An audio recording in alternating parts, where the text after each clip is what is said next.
What if I told you that the man who came closest to conquering the world was also his own worst enemy?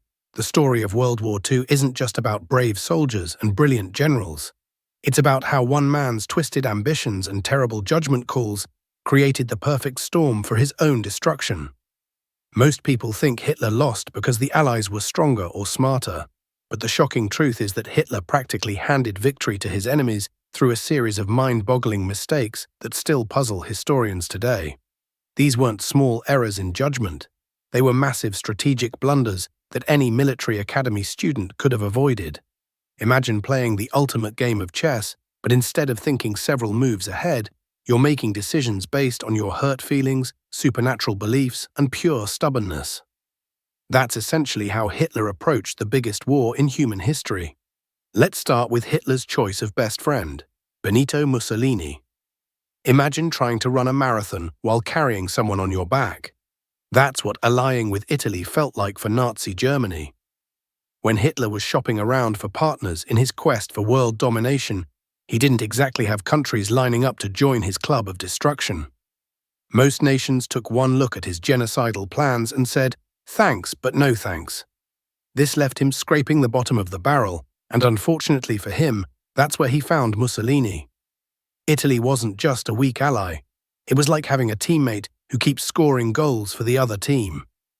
Every time Italian forces got into trouble, which was constantly, Germany had to rush in like an overprotective parent, wasting precious resources and manpower that could have been used elsewhere. Think about it this way. While Britain and America were supporting each other and making each other stronger, Hitler was stuck babysitting Italy and cleaning up their messes. It's like trying to win a basketball game while one of your players keeps passing the ball to the opposing team. If you're finding these insights fascinating, make sure to hit that like button and share this video with anyone who loves untold history stories. There's so much more mind-blowing content coming your way. Now let's talk about one of Hitler's most expensive mistakes, the North African disaster. This wasn't just a military failure, it was like watching someone throw money into a fire while their house burned down behind them. Hitler had a simple plan: secure North Africa, control the oil, and fuel his war machine. Sounds reasonable, right? Wrong. He made the classic mistake of putting Italy in charge of this crucial mission. It was like asking a child to perform brain surgery. When things predictably went sideways, Hitler had to send in his star general, Erwin Rommel. Now, Rommel was brilliant. He was like the Michael Jordan of tank warfare. But even Michael Jordan can't win games if his team doesn't have basketballs.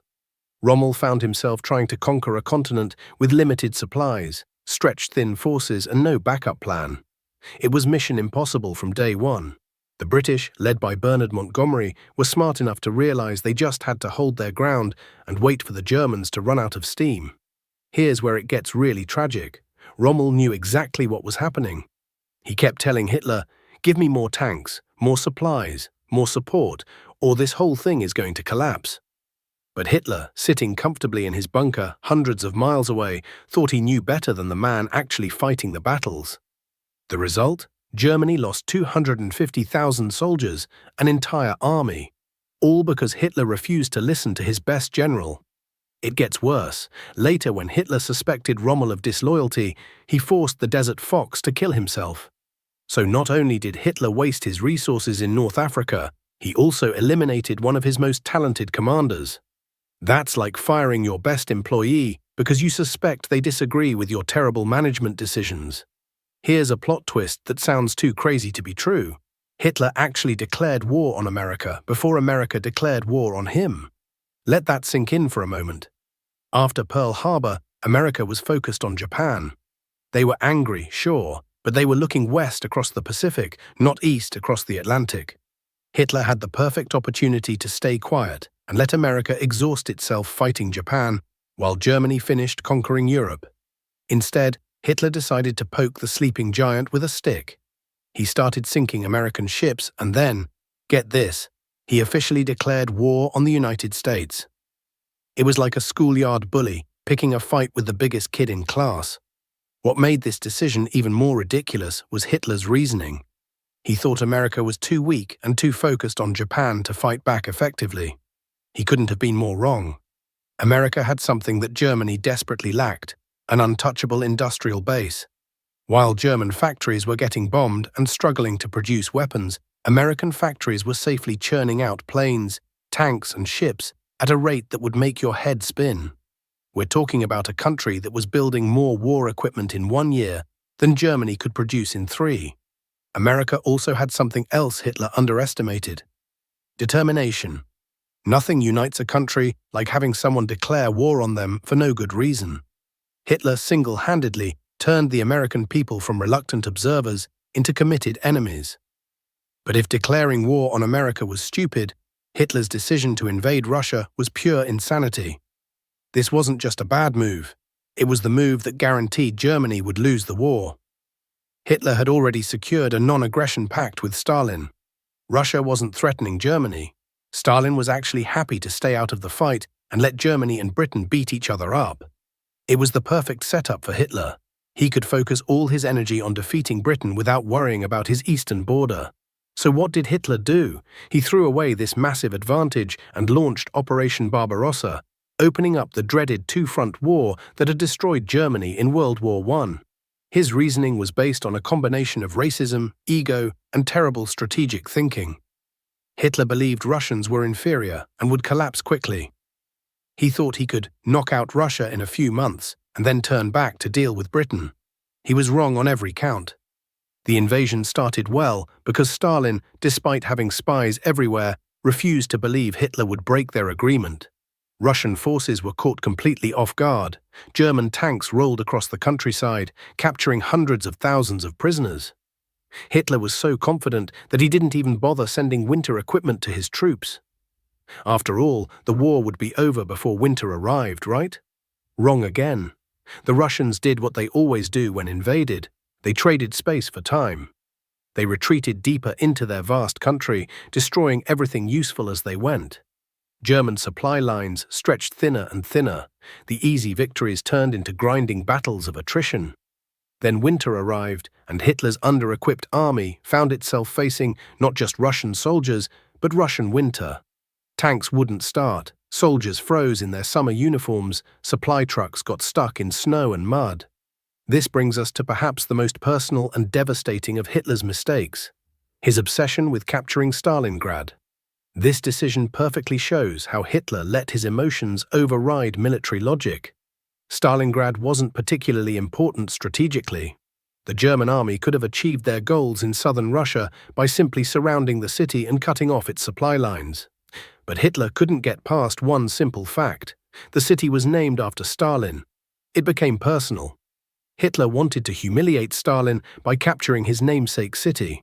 Military experts advised him to bypass Stalingrad and focus on the oil fields, which were the real prize. Hitler ignored them. What followed was urban warfare at its most brutal. German soldiers found themselves fighting house to house, room to room, in a city that was being defended by people who had nowhere to retreat. Meanwhile, Russian generals quietly surrounded the German forces attacking the city. When German commanders realized they were trapped and requested permission to retreat, Hitler's response was essentially, fight to the last man. Over 200,000 German soldiers were killed or captured at Stalingrad, and Hitler's reputation as an infallible leader was shattered forever. Here's where Hitler's story takes a turn into the truly bizarre. While his generals were trying to fight a modern technological war, Hitler was increasingly turning to fortune-tellers, astrologers, and occult practitioners for military advice. Yes, you heard that correctly. The leader of one of the world's most advanced military forces was making strategic decisions based on horoscopes and magic spells. The Nazis spent enormous amounts of time and resources searching for mystical objects like the Holy Grail and the Spear of Destiny. They used dowsing rods to try to locate enemy submarines, essentially sticks that were supposed to magically point toward ships. Important military decisions were influenced by tarot card readings and astrological charts. Imagine being a German general trying to plan a complex military operation and being told that the attack has to wait because Mercury is in retrograde. This wasn't just harmless superstition, it actively hurt the German war effort. Resources that could have been used for research and development, intelligence gathering, or simply producing more weapons were instead wasted on supernatural nonsense. All of these individual mistakes were made worse by one fundamental problem. Hitler consistently overextended his forces without securing proper supply lines. Think of a military campaign like a rubber band. The further you stretch it from its base, the weaker it becomes. Hitler was stretching his rubber band from Norway to North Africa to the depths of Russia, and it was bound to snap.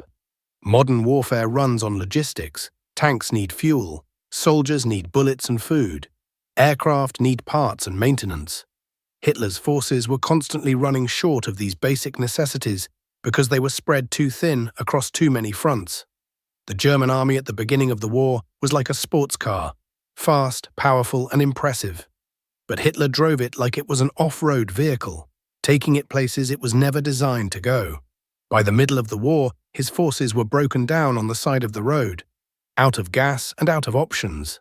By 1944, Hitler's series of strategic blunders had created an impossible situation. Russian forces were pushing from the east. British and American forces had landed in Italy and were preparing to invade France. German cities were being bombed around the clock. Resources were running out. Allies were abandoning ship. The D-Day invasion succeeded partly because Hitler had positioned his forces based on faulty intelligence and wishful thinking. Even when his own generals tried to tell him where the Allies would really land, he refused to believe them. At this point, Hitler was making decisions based more on fantasy than reality. He was ordering armies that no longer existed to attack enemies that were already past them. He was promising secret weapons that would never be built and reinforcements that would never arrive. The man who had come so close to conquering Europe had become his own worst enemy. Every major decision he made after 1941 brought Germany closer to defeat. It wasn't Allied superiority that won the war. It was Hitler's incompetence that lost it. Hitler's failures teach us something important about leadership and decision-making. Intelligence means nothing if it's paired with arrogance. Military might is useless if it's directed by emotion rather than strategy. Power without wisdom is just destruction waiting to happen. Hitler's story is a reminder that the biggest threats often come from within. He didn't lose because his enemies were stronger. He lost because he couldn't control his own worst impulses. Pride, racism, superstition, and stubbornness turned potential victory into inevitable defeat. The next time someone tells you that Hitler was some kind of strategic genius, remind them of these facts. The man who terrorized the world was also the man who made every possible mistake a leader could make. His own terrible judgment saved the world from his evil vision. This is just scratching the surface of the incredible blunders and hidden stories from World War II. If you want to dive deeper into the untold history that changed our world, make sure to subscribe to our channel and hit that notification bell. We're constantly uncovering the shocking truths behind the biggest events in human history. And if this video opened your eyes to something new, share it with your friends and family. Everyone deserves to know how close we came to a very different world, and how one man's terrible decisions changed everything. Your support helps us keep bringing you these amazing historical revelations, so don't forget to like this video and let us know in the comments what other historical mysteries you'd like us to explore next.